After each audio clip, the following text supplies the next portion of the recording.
చెవి ముక్కు గొంతు సమస్యల దీనికి సరైన పరిష్కారం Asian ENT hospital, green lands road, Panjagutta, officers colony, Begumpet, Hyderabad, Telangana. Phone numbers 8008188800. Hit TV అభిమాన ప్రేక్షకులకు స్వాగతం. నేను మీ నాగేంద్ర కుమార్. ఇప్పుడు మనతో పాటు ఉన్న ఈ గెస్ట్ అద్భుతమైన సినిమాలు తీసి తనకంటూ ఒక మంచి మార్క్ తెచ్చుకుని ఇప్పుడు రవితేజ గారితో రేపే రిలీజ్ అనుకోండి ఒక బ్రహ్మాండమైన కంటెంట్తో ముందుకు వస్తున్నారు.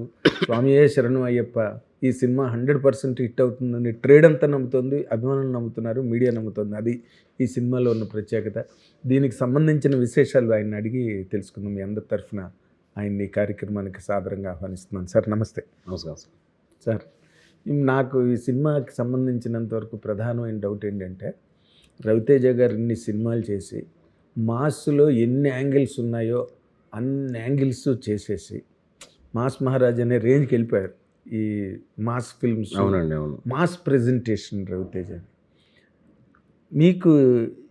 మీరు ఏ మార్జిన్లో, ఇప్పుడు మిగిలిన మార్జిన్లో రవితేజ గారిని మీరు ఈ క్యారెక్టర్కి గెయిన్ చేసుకున్నారు అని అడిగితే ఏం చెప్తారు సార్? ఒక రియలిస్టిక్ వరల్డ్లో, ఒక ఎమోషనల్ స్పేస్లో రవితేజ గారిని పూర్తి స్థాయి సినిమాలో చూడడానికి నాకు కథ ఇచ్చిన అవకాశాన్ని ఆయన ద్వారా ఉపయోగించుకుందాం అనుకున్నాను. అంటే ఇంత రియలిస్టిక్ వరల్డ్లో ఒక హ్యూమన్ బిహేవియర్, భావోద్వేగాలు, వేరే వాళ్ళు మాట్లాడుతుంటే ఆయన సైలెంట్గా చూస్తూ ఉండడం, ఇలాంటి ఒక స్పేస్లో చాలా ఆయనకు కొత్తగా ఉంటుంది. ఆయన పుల్ చేయగలరు కూడా అని ఒక నమ్మకంతో ఇది ఆయన చెప్పడం జరిగిందండి. అదే, కాకపోతే మీరు కథంతా రాసుకుని, అవునండి, అవును, తర్వాత హీరో గారిని హీరో గారిని దృష్టిలో పెట్టుకుని రాసిన కథ కాదండి కదా.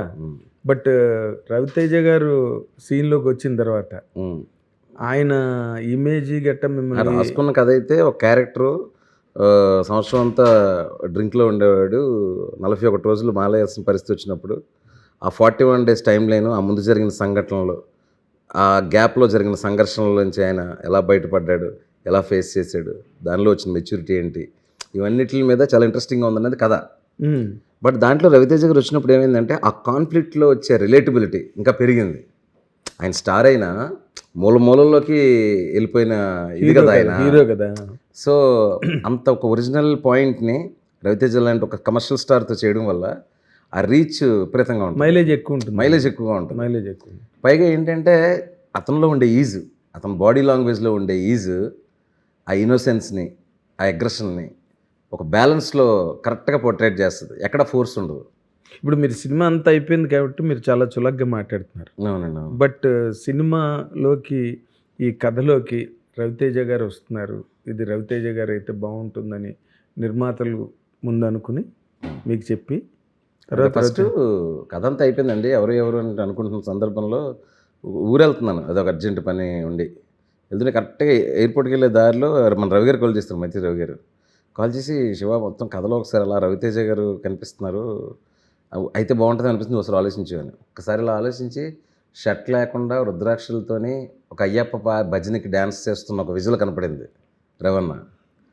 అది దిరిపోద్ది కదా అసలు అని చెప్పేసి వచ్చి ఇమీడియట్గా కచ్చేయకుండా 2 రోజులు ఆయన ఊహించుకుంటూ వెళ్ళా, ఈ సీన్లో ఎలా ఉంటాడు, ఈ సీన్లో ఎలా ఉంటాడు అంటే, అలా ఆర్గానిక్గా అలా ఎనర్జీ పెరిగిపోయింది అలా ఇమాజినేషన్లోనే. అంటే ఆర్గానిక్గా ఎనర్జీ పెరగడం వేరండి, మనం స్టార్ వచ్చాడని చెప్పేసి ఎనర్జీని పెంచడం కోసం ఫైట్లు అవి పెట్టడం వేరు. నేను రెండో చేయలే. ఆర్గానిక్గా ఆ కథ రవి గారు అనగానే ఆర్గానిక్ ఒక ట్రాన్స్ఫర్మేషన్ తీసుకుంది. అంటే ఇప్పుడు ఇది ఈ సినిమా మీరు చెప్పిన దాని ప్రకారం, లెక్క ప్రకారం అయితే రవితేజ ఈ క్యారెక్టర్ ద్వారా మీరు ఆయన ఆర్గానిక్గా ఉంచారు.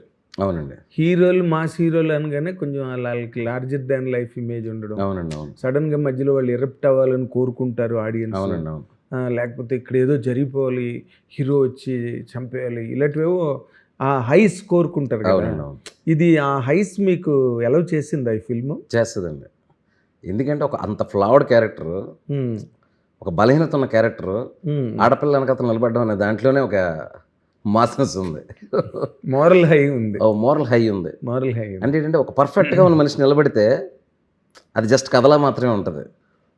తనే ఒక బలహీనత ఉన్నప్పుడు తను ఒక కాజ్ కోసం నిలబడడంలో ఒక ఎక్స్ట్రాడినరీ కాన్ఫ్లిక్ట్ ఉంది, తనతో తనకే ఒక యుద్ధం ఉంది. అది మనుషులను సంఘర్షణకు గురి చేస్తుంది సినిమాలో. దీనికి బేస్ ఏంటండి కథ రాయడానికి? మీకు ఇన్స్పిరేషన్ ఏంటి సార్? మీరు చెప్తున్నదంతా చాలా కొత్తగా ఉంది. ఇది not only for Raviteja, for any mass hero it's a new paradigm. దీనికి ఏమైనా ఇన్స్పిరేషన్ ఉందా మీకు ఈ కథ రాయడానికి? ఇలా నాకు కాంప్లెక్సిటీ అంటే ఎలా చెప్పాలంటే ఒక మిడిల్ క్లాస్ మెంటాలిటీస్, మామూలు మనుషుల మధ్యలో సంఘర్షణ ఇష్టపడతానండి బాగా. అవును, ఎందుకంటే థియేటర్కి ఎక్కువ వాచ్ చేసి సినిమాలో చూడకుండా జీవితంలో చూసేది వాళ్ళే, మంచి మాట, పూర్తి ఇన్వాల్వ్మెంట్తో. Well set. ఇప్పుడు ఏంటంటే ఎందుకంటే ఒక డబ్బున్న మనిషికి చాలా ఎంటర్టైన్మెంట్స్ ఉంటాయి. ఒక సాధారణ మనిషికి సినిమా చూస్తే వాడు ఎంతో ప్రేమించి ఈ 2.5 గంటలు చిన్న పిల్లోడు అయిపోతాడు. వాడు లోపలికి వచ్చి ఓ 10 రోజులు ఆ సినిమాలోనే ఉంటాడు. అంటే అంత నిజాయితీగా ఎవరు చూడలేరు సినిమాని. కరెక్ట్. సో అంతే నిజాయితీ మనం క్యారెక్టర్లో కూడా బిల్డ్ చేసినప్పుడు, ఒక స్టార్ హీరోలు అది కూడా బిల్డ్ చేసినప్పుడు ఎంత బాగా కనెక్ట్ అవుతాడు, చాలా రిలేటబుల్ అయిపోతాడు. అతను ఏడుస్తాడు, అతను నవ్వుతాడు, అతనికి ఇలా జరిగి ఉండకూడదు అనుకోవచ్చు, ఇలా జరిగితే బాగుంది అనుకునొచ్చు. ఫైనల్గా మనిషి సంతోషంతో ఉన్నప్పుడు వీడు కూడా సంతోషపడతాడు. ఆ రిలేటబిలిటీ తీసుకురావడానికి ట్రై చేస్తాను, ప్రతి సినిమాలో ట్రై చేస్తాను. ఇందులో రెవెన్యూ రావడం వల్ల ఏమైపోయిందంటే అది ఆ రిలేటబిలిటీ ఇంకా స్ట్రాంగ్గా తయారైందనమాట. అంటే ఎవరికైనా వచ్చే అకాడమిక్ డౌట్ అండి, అదేంటంటే